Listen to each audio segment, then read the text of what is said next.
सकाळचे 9 वाजले तरी पण या राधीनं मला अजून चहा नाश्ता दिला नाही आणून. सून होय काही काम चोर कुठली की. माय मला भूक लागली. भूक लागली? आणि तुझी आई कुठे? चहा नाश्ता बनवला नाही का तिनं? नाहीये माय, माझ्या मम्मीची तब्येत खराब आहे, त्यामुळे माझी मम्मी अजून पण झोपलेलीच आहे. माय, त्यामुळे मी तुझ्याकडे आलो, मला लय भूक लागली. अरे देवा, ही राधिका अजून पण झोपलेलीच आहे का? वेळ किती झाला हिला काय माहित आहे की नाही? हिला काय झालं झोपायला? चल बरं रूम मध्ये. सकाळचे 9 वाजून चालले तरी पण मी अजून चहा नाही बनवू शकले. आईला सुद्धा अजून चहा नाही नेऊन दिला.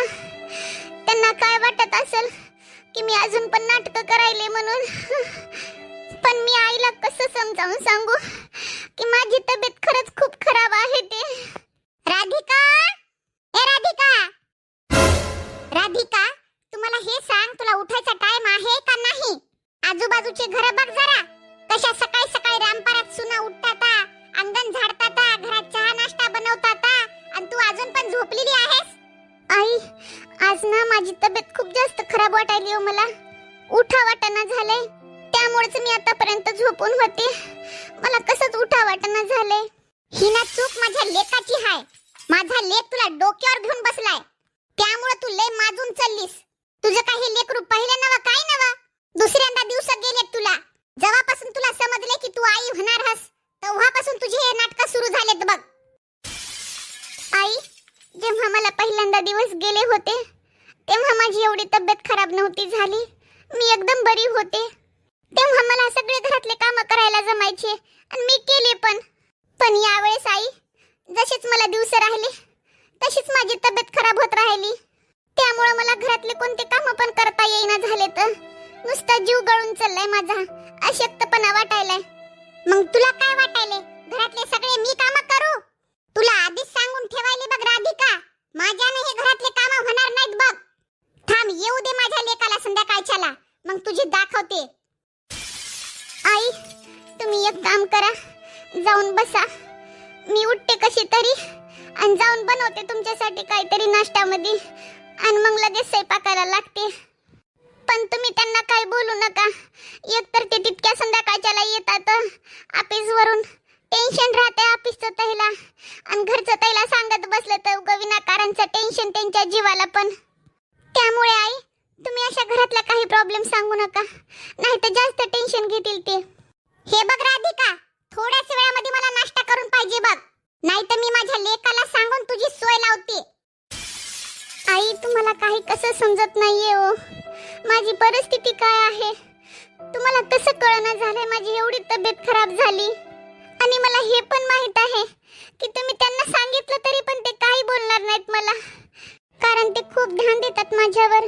एक तर त्याला ऑफिसचं टेन्शन राहते, त्यामुळे मला पण वाटते घरातल्या कोणत्या गोष्टी काही त्यांना सांगू नये. जाते चहा नाश्ता करून देते आधी त्याला. ये मम्मी, आपण मायच्या घरी आलो. हो ग चिंकी, आपण आलो तर खरी, पण माय कुठे गेली, काही दिसेना झाली. आई, ए आई, शेवंता कधी आली आणि अचानकच कस काय? अगं आई, चिंकीला कपडे घ्यायचे होते, मला साड्या बिड्या घ्यायच्या होत्या, ड्रेस घ्यायचे होते. मग मी विचार केला की म्हणलं आईच्या इकडे जाऊन घेवा, म्हणून इकडे आले बघ मी. कारण तुलाही माहित आहे की आई, इकडे चांगले कपडे भेटतात ते. अगं मग तू येऊच लागली तर जावयाला पण घेऊन यायचं असतं की. अगं आई, तुला काय सांगू, त्याला ऑफिसवरून सुट्टी भेटत नाही, वेळ नाही, काय नाही त्यांच्याकडे. मी त्यांना पण बोलले होते चला म्हणलं, तर ते नाही म्हणले, वेळ नाही माझ्याकडे. अगं बाई शेवंता, जर जावयाकडे टाइम नव्हता तर मला फोन केला असता तू, मी तुझ्या भावाला पाठवला असतं तुला घ्यायला. तू एकटी कशाला आली बाई? अगं आई, दादाला कशाला परेशान करायचं, मला भेटला वेळ मी आले. बरं जाऊ दे, असं पण मला तुला लय बघा वाटू लागलं. माझ्या या चिंकीला. राधिका, ए राधिका, तुझी नंद आली गे, चहा नाश्ता काहीतरी घेऊन ये बरं.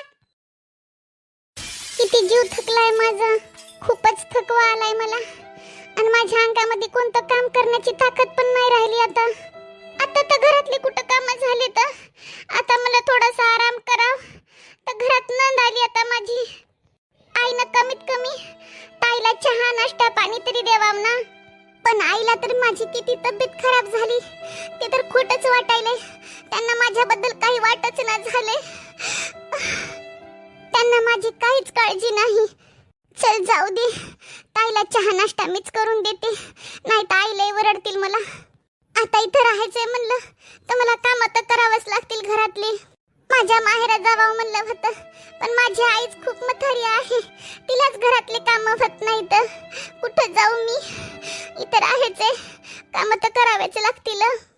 मला वहिनी असून काय फायदा देवा. माझी वहिनी माझ्या आईसोबत राहतच नाही, आईलाच बरं बघत नाही, तर माझं कुठून करणार आहे माझी वहिनी. जाते करून देते चहा नाश्ता. अगं राधिका, किती वेळ लागणार आहे तुला चहा नाश्ता बनवायला? ये की जरा लवकर. हो हो हो आई, यायले. मला एवढा त्रास व्हायला तरी आईला काहीच कळना झालंय. मला जे त्रास व्हायलाय ते फक्त माझ्या नवऱ्याला कळतंय.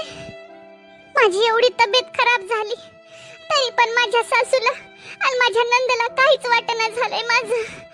काय करू मी बरी असले आणि बरी नसले तरी पण त्यांना फक्त मी कामच केलेलं बरं वाटतंय. अगं येतेस की नाही गा? हो हो आई, आले. होय आई, मी किती वेळ झाला इथे येऊन. तुझ्या सुनेनं अजून मला चहा आणून दिला नाही ना, नाश्ता आणून दिला नाही. तुला माहित तरी आहे का आई, माझ्या सासर घरी कोणता पाहुणा रावणा आला ना तर माझ्या सासूनं मला चहा करायला सांगितलं ना तर 5 मिनिटात चहा घेऊन जावं लागतंय, नाही तर माझी सासू नुसती बोलते मला. अगं शेवंता, तुला काय सांगू, तुझ्या वहिनीचे नाटक चालू झालेत या घरामध्ये. आता 2 दिवसापूर्वीच तिला मी एवढं रागवलं, एवढं बोलले तिला मी, तरी तिला काही अकलीचा पत्ता नाही आला बघ. त्यामुळे तुला म्हणलं होतं आई मी, तुझ्या सुनेला जास्त डोक्यावर बसून घेऊ नको. सुनेला जरासा दापात ठेवत जाय तुझ्या. तू एकदा आवाज दिला ना तर पळत पळत आली पाहिजे हातातले काम सोडून, आणि तुझी भीती पाहिजे तिला. शेवंता, तुला असं कामून वाटायले की तिला मी डोक्यावर घेऊन बसले म्हणून? असं काहीच नाही, ती तिच्या मनानं वागायली, मनानं. आई तू घेऊन नाही बसली तर काय झालं? दादा घेऊन बसला की डोक्यावर वहिनीला, तेव्हाच तर ती एवढी माजून गेली. आता काय सांगू शेवंताबाई तुला, बायकोचा बैल झालाय ते. आई तुम्ही असं कामून बोलायल्या? त्यांच्यासारखा नवरा भेटणं माझं नशीबच. आई, ताई, आली का तू? चहा बनवायला एवढा वेळ लागतोय का ग तुला? आई, तुम्ही मला जसाच आवाज दिला ना तसंच मी उठून किचन मध्ये गेले आणि चहा बनवून लगेच आणला बघा. आणि आई, नाश्ता बनवायला पण थोडासा वेळ लागतोच ना. आई, जर मला पहिलेच माहित राहिलं असतं की ताई येणार आहे तर मी लवकर नाश्ता बनवून ठेवला असता आणि चहा गरमागरम करून दिली असती. वहिनी, तुमच्या घरी येऊन जाऊन पाहुणे येतातच कोण, आणि जर कोणी आले तर तुम्ही एवढ्याला वेळ लावता. तुम्हाला माहित तरी आहे का माझ्या घरी किती दिवसभर पाहुणे रावणे हिंडत राहतात, फिरत राहतात ते. पण आम्ही तुमच्यासारखा असा वेळ लावत नाही, लगेच चहा बनवून आणतो. मला या घरात येऊन 1 घंटा झाले तरी तुमचा चहा नाश्ता होईना झालाय. ताई, मी तुम्हाला काय सांगू, आता माझी बिलकुल तब्येत बरी नाही हो. हो, ती आनंदाला सगळं माहित आहे की तुझी तब्येत बरी नाही ते. काय जगात तुला दिवस गेले नाहीत? लेकरं सगळ्यालाच होतात, पण तुझ्यासारखे नाटक. आई, मी प्रेग्नंट आहे, मलाही दिवस गेलेत आणि वहिनीलाही दिवस गेलेत, पण वहिनीचे नाटक तर बघ. ऐकलं का ग, तुला एकटीला दिवस गेले नाहीत. माझी लेक पण प्रेग्नंट आहे, पण ती तर नाटक करणं झाली ना तुझ्यासारखे. अगं आई, वहिनीला घरातले कोणते काम करायचे नाहीत ना, म्हणून नाटक चालू होतं हे.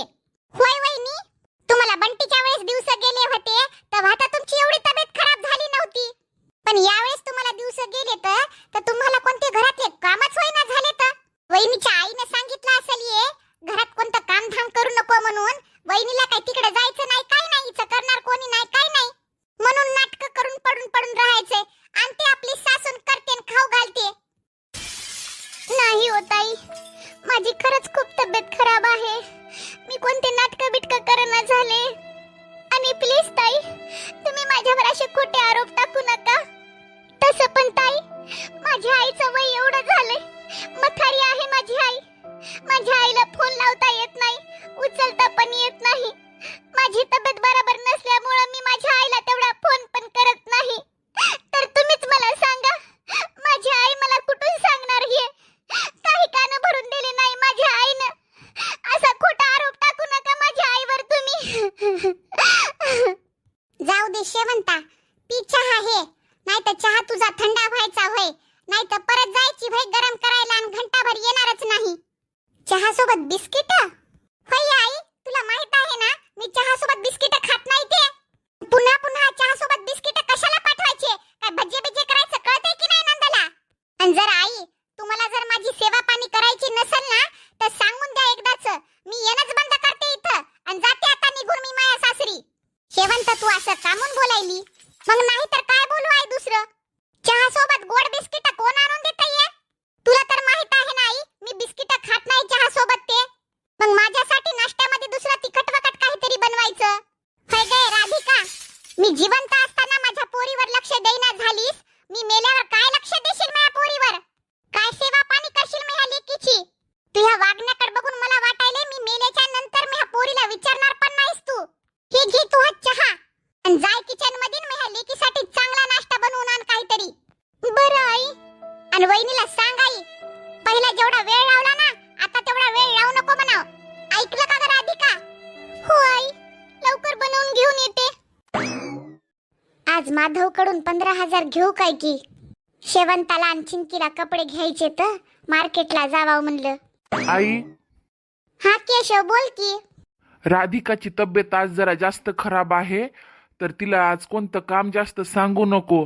संध्याकाळच्याला मी ऑफिसवरून आलो की तिला दवाखान्यात घेऊन जातो. अरे केशव, कसा बोलायलास तू? अरे तुया का बायकोला मी माझी सून मानते की काय? अरे माझ्या लेकीसारखं वागवते तिला मी. तू काही काळजी करू नको, तिला कोणतं जास्त आम्ही काम सांगत नाही. अरे केशव, शेवंता आली रे, तिला काही कपडे घ्यायचे होते, चिंकीला पण घ्यायचे होते, काही पैसे असतील तर दे ना. हो हो, शेवंतासोबत माझं झालं बोलणं रात्रीच, उशीर झाला होता मला ऑफिसवरून यायला. किती पैसे पाहिजे सांग मला आई. 15,000 दे बाप्पा. बरं, हे घे आई. बस झाले केशव, होऊन जातात त्याच्यात तिचे कपडे. बरं आई, चल मी आता ऑफिसला निघतो. हो केशव, आजच मार्केटला जाऊन सगळे कपडे खरेदी करून येते. शेवंता, काय झालं आई? बोलवलं का तू मला? अगं 15,000 रुपये दिलेत केशवनं तुझ्यासाठी. तुला जे जे घ्यायचंय ते घे. चल बरं लवकर तयार व्हाय. बरं आई, चिंकीला बी सोबत घेऊ का मग आपल्या? हो, तिला पण घे आपल्या सोबत. इथं कोणाच्या भरोशावर सोडती तिला? बरं आई, मी आता लगेच तयार होऊन येते. एवढे सगळे काम माझ्यानं होईना झाले तर मी यांना रात्रीच बोलले होते की आईला तुम्ही सांगा माझ्यानं घरातले एवढे काम होणार नाहीत म्हणून. पण ताईनं तर आंघोळ करून चिंकीचे, स्वतःचे, आईचे सगळ्याचे कपडे बकेटीमध्ये भरून ठेवलेत आणि दुसरे पण कपडे टाकलेत त्याच्यामध्ये. स्वयंपाक तर झालाय आता. आता जाऊन कपडे धुवून येते. मला त्या दिवशी पण डॉक्टरनं सांगितलं होतं की मी आराम करायला पाहिजे म्हणून मला बेड रेस्ट दिलाय. पण घरामध्ये एवढे सगळे काम असताना कसा आराम करू मी? मला आई जरासं पण आराम करू देईना झाल्या आता. वहिनी, हा ताई बोला. वहिनी, तुम्हाला काहीतरी बनवायचंय हो. काय? चिंकीला पुरणपोळ्या लय आवडतात, मला म्हणली पुरणपोळ्या खायच्या आता. पण ताई, तुम्ही तर मार्केटला जाऊ लागले की. हो हो वहिनी, आम्ही मार्केटला चाललो, पण तिकडनं आलो की आम्ही पुरणपोळ्या खातो, तोपर्यंत रेडी ठेवा. आणि हो वहिनी, त्याच्यासोबत पापड, भज्जे, खीर आणि 1-2 भाजी मस्तपैकी बनवा बघा. बरं ताई. काय करू देवा मी? काय काय घरातली काम करू? त्याला जरासं पण माझ्यावर दया येईना झाली. शेवंता, हा आई, जे आता आपण कपडे साड्या बिड्या घेऊन आलो ना, तू काय कर लगेच बॅग मध्ये भरून ठेव. नाही तर राधिका बघायची व्हय, तिला कसंच बरं दिसत नाही, तुला माहित आहे की. बरं आई, आणि नंतर किचन मध्ये जाऊन बघ काय काय बनवलंय जेवायचं ते आण खायला. बरं आई. माय, मला पापड खीर खायची. हो ग चिंकी, आता मामी घेऊन येतात खीर खायला आणि तुला पापड बी भजे बी सगळं झाले. बरं माय. वहिनी, ओ वहिनी, ओ वहिनी. आता माय, आता ताई काहून आवाज द्यायला ता की मला? वहिनी, हा ताई बोला ना. वहिनी, मी जे तुम्हाला सांगून गेले होते बनवण्यासाठी, तुम्ही ते बनवलं की नाही? हो ताई, बनवलंय सगळं काही, किचन मध्ये ठेवलंय. असं का? बरं वहिनी, तुम्ही झोपल्या का म्हणून? चला बरं, आम्हाला वाढून द्या. अहो ताई, आता मला बिलकुल उठा वाटणं झालंय हो. सगळं बनवून तर ठेवलंय की मी. तुम्ही जा आणि वाढून घ्या स्वतःच्या हातानं. तेवढंच करा की ताई. आईला पण द्या वाढून तुम्हीच, आणि चिंकीला पण द्या. वहिनी, जर स्वतःच्याच हातानं वाढून खायचं असतं तर मी माझ्या सासरी स्वयंपाक करूनच खाल्ला नसता का? इथं काय खायची गरज होती मग मला? तुम्हाला बनवण्यासाठी सांगायची काय गरज होती मला? जाते आणि आईला सांगते की तुझी सून कशी करायली, स्वतःच्या हातानं वाढून घ्या म्हणायली मला. अहो ताई, तुम्हाला समजना का म्हणून झालंय हो. माझी तब्येत बिलकुल बरोबर नाही. एवढ्याशा गोष्टीचा तुम्ही एवढा वाद काऊन करायल्या? आई, आई, जावं लागल ग माय, नाही तर विनाकारणचे घरामध्ये भांडणं होतील. माझे पाय चळचळ का पाहिले तर काहीच करा वाटना झालंय. अरे मला कसं व्हायलंय, चक्कर यायली. अरे देवा, मी पडते पडते. पकडा. अरे देवा, हे काय झालं? वहिनी तर पडली. आई, ए आई, लवकर ये. वहिनी, ओ वहिनी. आई बक्की, मी नुसतं वहिनीला म्हणलं मला नुसतं वाढून द्या, तर नाटकं बघ कशी चालू झालेत वहिनीचे. अगं शेवंता, तुला काय सांगू, हिची सवय झाली तशी. हिला कोणते काम सांगितले ना तर हिची अशी नाटकं चालू होतात. तू काही काळजी करू नको, जाय, तुझी माय जिवंत आहे अजून. मी तुला वाढून आणते. अरे देवा, कसं सांगू मी यांना? आता तर माझ्या पोटात पण दुखायले. माहित नाही माझा नवरा कधी येतोय की घरी. माझ्या पोटात तर लय दुखायले. राधिका, राधिका, काय झालं तुला? ओ ऐका की ओ, तुम्ही ना डॉक्टरलाच घरी बोलवा. माझी बिलकुल तब्येत बरी नाही आता. माझ्या पोटात लय दुखायले. हॅलो डॉक्टर, माझ्या बायकोची तब्येत खूप खराब आहे. तुम्ही एक काम करा, माझ्या घरीच या. 10 मिनिटं लागतील. बरं बरं, या लवकर डॉक्टर साहेब. राधिका, राधिका, काही तू टेन्शन घेऊ नको, डॉक्टर साहेब घरीच आले तर. अहो हो, पण माझ्या पोटात लय दुखायले. आता मला सहन होईना झाले हो. माझ्या बाळाला काही होणार तर नाही ना हो? नाही नाही राधिका, तू काही काळजी करू नको, काय नाही होणार आपल्या बाळाला. डॉक्टर साहेब बघा की माझ्या बायकोला काय झालंय ते. लवकर बघा, तिची तब्येत खूप खराब आहे. मी किती दिवसाची म्हणू लागली तुम्हाला मला त्रास व्हायलाय म्हणून. जरा आईनं ताईनं मला कामाला सांगितले नसते तर आज माझं बाळ या जगात आलं असतं. आज अशा आईच्या वागणुकीमुळे मी माझ्या बाळाला गमावून बसले. आईला तर नेहमी वाटू लागलं मी नाटकं करायली काम न करण्यासाठी. त्यांना माझ्यावर विश्वासच नव्हता. आईने जेवढे काम सांगितले, अंगात ताकद नसताना, मी एवढी अशक्त असताना सुद्धा काम केली, पण आईला कसाच फरक पडला नाही माझ्यावर. मी माझ्या बाळाला गमावलं आईमुळं. तुम्ही काही पण म्हणा, पण आता या घरामध्ये मी 1 मिनिट सुद्धा राहणार नाही. माझं बाळ येण्याआधीच माझ्या बाळाची हत्या केली. मला जर घरामध्ये आराम करू दिला असता आईनं, तर आज माझ्या बाळासोबत असं झालं नसतं. मला तर आता आईसोबत राहायची सुद्धा भीती वाटायली. तुम्ही काही पण करा आणि मला या घरातून बाहेर घेऊन जा. मी तुमच्या सोबत कुठं पण राहील. आता 1 मिनिट सुद्धा राहायची इच्छा नाही या घरामध्ये माझी. राधिका, राधिका, मला माफ कर. मला माहित नव्हतं माझी आई तुझ्या सोबत असा अत्याचार करत आहे ते. आता तूच काय तर मी सुद्धा या घरात राहणार नाही. चल राधिका, चल. तुला आता या घरामध्ये मी 1 मिनिटासाठी सुद्धा ठेवू शकत नाही. बाहेर कुठं पण किरायानं राहता येईल. आता या घरात मला सुद्धा राहायची बिलकुल इच्छा नाही. काय बोलायला केशव? हे घर सोडून चालला तू? दादा, एवढ्या मथारपणे तू आईला सोडून चालला? हे असं कसं बोलायलास तू? 100% वहिनीनेच तुझे कान भरले असतील. आई, आज तुझ्यामुळं माझ्या लेकराला गमावून बसलो मी. केशव, हे काय बोलायला रे तू? हो आई, हो, तुझ्यामुळं झालंय हे. हो आई, हो, हे तुझ्यामुळं झालंय सगळं. तू जर घरातले आज काम लावले नसते माझ्या राधिकाला, तर कदाचित आज माझं बाळ या जगात आलं असतं. जेव्हा सुरुवातीला मी डॉक्टरकडे राधिकाला घेऊन गेलो होतो, तेव्हाच डॉक्टरांनी राधिकाला बेड रेस्ट दिला होता. तिला आराम करू देण्याऐवजी तू तिच्याकडून घरातले सगळे काम करून घेत राहिलीस. पण तुला फक्त तुझ्या कामाशी मतलब. मी तुला ह्या सगळ्या गोष्टी सांगून सुद्धा तू आज माझ्या बायकोसोबत असं केलंस. तुला वाटू लागलं माझी बायको नाटकं करायली घरातले काम लागू नये म्हणून. तू माझ्या बाळाची हत्या केलीस.